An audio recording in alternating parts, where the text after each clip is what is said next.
Chapter XIII. That's 13. Tullydub Rescues the Kingdom. All soldiers love to fight, so when the army of Ix learned that they were to go to war, they rejoiced exceedingly over the news.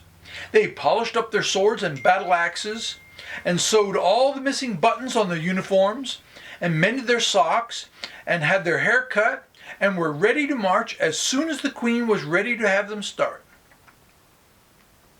King Bud of No Land had an army of 7,777 men, besides a general 10 feet high.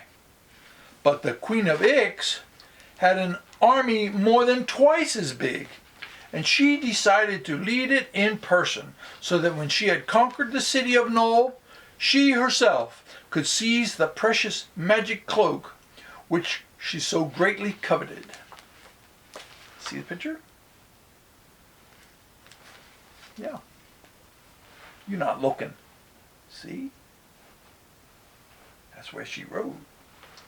Therefore, Queen ZIXI rode out at the head of her army, clad in a suit of mail, with a glittering helmet upon her head that was surmounted by a flowing white plume. And all the soldiers cheered their queen, and had no doubt at all that she would win a glorious victory. Quavo the minstrel, who wandered constantly about, was on his way to No Land again, and while Queen ZIXI's army was cutting a path through the forest and making a bridge to cross the river, he came speedily by a little-known path to the city of Nole, where he told Tullydub, the Lord High Counselor, what was threatening his king. So, trembling with terror, Tullydub hastened to the palace and called a meeting of the 5 high counselors in the king's antechamber. When all were assembled, together with Bud and Fluff, the old man told his news and cried, "We shall all be slaughtered, and our kingdom sacked and destroyed, for the army of Ix is twice as big as our own. Yes, twice as big." "Oh, pooh! What of that?" said Tullydub scornfully. "Have they a general as tall as I am?" "Certainly not," said the chief counselor. "Who ever saw a man as tall as you are?" "Then I'll fight and conquer them," declared Tullydub, rising and walking about the room so that all might see where his head just grazed the ceiling. "But you can't, General. You can't fight an army by yourself," remonstrated Tullydub excitedly. "And being so big, you are a better mark for their arrows and axes." At this, the general sat down rather suddenly and grew pale. "Perhaps we can buy them off," remarked the Lord High Purse-bearer, jingling the purse that now never became empty. "No, I'm afraid not," sighed Tullydub. "Quavo the minstrel said they were bent upon conquest and were resolved upon a battle." "And their queen is a witch," added Tullydub nervously. "We must not forget that." "A witch!" exclaimed Princess Fluff with sudden interest. "What does she look like?" But all shook their heads at the question, and Tullydub explained. "None of us have ever seen her, for we have never been friendly with the people of Ix. But from all reports, Queen ZIXI is both young and beautiful." "Maybe it's the one who wanted to teach me witchcraft in order to steal my magic cloak," said Fluff with sudden excitement. "And when she found she couldn't steal it, she went back after her army." "What magic cloak do you refer to?" asked Tullydub. "Why, the one the fairies gave me," replied Fluff. "Is it of gorgeous colors with golden threads running through it?" asked the Lord High General, now thoroughly interested. "Yes," said the princess, "the very same." "And what peculiar powers does it possess?" "Why, it grants its wearer the fulfillment of one wish," she answered. All the high counselors regarded her earnestly. "Then that was the cloak I wore when I wished to be 10 feet tall," said Tullydub. "And I wore it when I wished I could reach the apple," said Tullydub. "And I wore it when I wished that my dog Ruffles could speak," said Tullydub. "And I wore it when I wished the royal purse would always remain full," said Tullydub. "I did not know that," remarked Fluff thoughtfully. "But I'll never forget that I lent it to Aunt Rivette, and that was the time she wished she could fly." "Why, it's wonderful," cried old Tullydub. "Has it granted you also a wish?" "Yes," said Fluff brightly, "and I've been happy ever since." "And has your brother the king had a wish?" Tullydub inquired eagerly. "No," said Bud, "I can still have mine." "Then why doesn't your majesty wear the cloak and wish that your army shall conquer the Queen of Ixes?" asked the Lord High Counselor. "I'm saving my wish," answered Bud, "and it won't be that either." "But unless something is done, we shall all be destroyed," protested Tullydub. "Then wear the cloak yourself," said Bud. "You haven't had a wish yet." "Good!" cried the 4 other counselors, and the Lord High General added, "That will surely save us from any further worry." "I'll fetch the cloak at once," said Fluff, and she ran quickly from the room to get it. "Supposing," Tullydub remarked hesitatingly, "suppose the magic power shouldn't work?" "Oh, but it will," answered the general. "I'm sure it will," said the steward. "I know it will," declared the purse bearer. "It cannot fail," affirmed the executioner. "Remember what it has already done for us." Then Fluff arrived with the cloak, and after considering carefully how he would speak his wish, the Lord High Counselor drew the cloak over his shoulders and said solemnly, "I wish that we shall be able to defeat our enemies and drive them all from the kingdom of Noland." "Didn't you make 2 wishes instead of 1? asked the princess anxiously. "Never mind," said the general. "If we defeat them, it will be easy enough to drive them from our kingdom." The Lord High Counselor removed the cloak and carefully refolded it.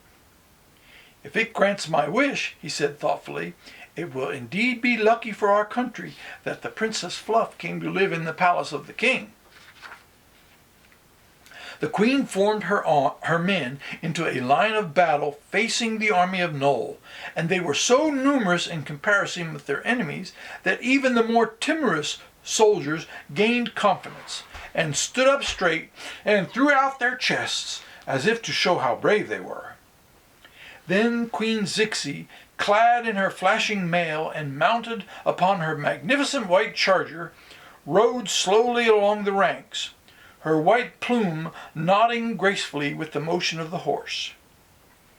And when she reached the center of the line, she halted and addressed her army in a voice that sounded clear as the tones of a bell and reached to every listening ear.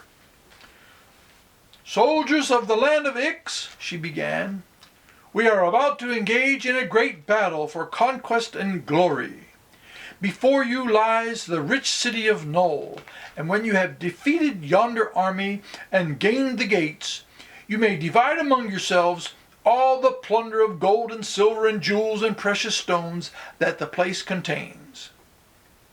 Hearing this, a great shout of joy arose from the soldiers, which ZIXI quickly silenced with a wave of her white hand. "For myself," she continued, "I desire nothing more than a cloak that is owned by the Princess Fluff. All else shall be given to my brave army." "But suppose we do not win the battle?" asked one of her generals anxiously. "What then do we gain?" "Nothing but disgrace," answered the queen haughtily. "But how can we fail to win when I myself lead the assault? Queen ZIXI of IX has fought 100 battles and never yet met with defeat." There was more cheering at this, for ZIXI's words were quite true. Nevertheless, her soldiers did not like the look of that silent army of Noll standing so steadfastly before the gates and facing the invaders with calm determination. ZIXI herself was somewhat disturbed at this sight, for she could not guess what powers the magic cloak had given to the Nolanders. But in a loud and undaunted voice she shouted the command to advance, and while the trumpets blared and drums rolled, the great army of Ix awoke to action and marched steadily upon the men of Noll. Bud, who could not bear to remain shut up in his palace while all this excitement was occurring outside his city gates, had slipped away from Fluff and joined his gigantic general Tullydub. He was, of course, unused to war, and when he beheld the vast array of ZIXI's army, he grew fearful that the magic cloak might not be able to save his city from conquest. Yet the 5 high counselors, who were all present, seemed not to worry the least bit. "They're very pretty soldiers to look at," remarked old Tullydub complacently. "I'm really sorry to defeat them. They march so beautifully." "But do not let your kind-hearted admiration for the enemy interfere with our plans," said the Lord High Executioner, who was standing by with his hands in his pocket. "Oh, I won't," answered the big general with a laugh, which was succeeded by a frown. "Yet I can never resist admiring a fine soldier, whether he fights for or against me. For instance, just look at that handsome officer riding beside Queen ZIXI, her chief general, I think. Isn't he sweet? He looks just like an apple. He is so round and wears such a tight-fitting red jacket. Can't you pick him for me, friend Tullydub?" "I'll try." And the Lord Executioner suddenly stretched out his long arm and reached the faraway general of Ix and pulled him from the back of his horse. Then, amid the terrified cries that came from the opposing army, Tullydub dragged his victim swiftly over the ground until he was seized by the men of Noll and firmly bound with cords. "Thank you, my friend," said the general, again laughing and then frowning. "Now get for me that pretty queen, if you please." Once more the long arm of the Lord High Executioner shot out toward the army of Ix. But ZIXI's keen eyes saw it coming, and instantly she disappeared, her magical arts giving her power to become invisible. Tullydub, puzzled to find the queen gone, seized another officer instead of her, and dragged him quickly over the intervening space to his own side, where he was bound by the Nolanders and placed beside his fellow captive. Another cry of horror came from the army of Ix, and with one accord the soldiers stopped short in their advance. Queen ZIXI, appearing again in their midst, called upon her wavering soldiers to charge quickly upon the foe. But the men, bewildered and terrified, were deaf to her appeals. They fled swiftly back over the brow of the hill and concealed themselves in the wooded valley until the sun set. And it was far into the night before Queen ZIXI succeeded in restoring her line of battle.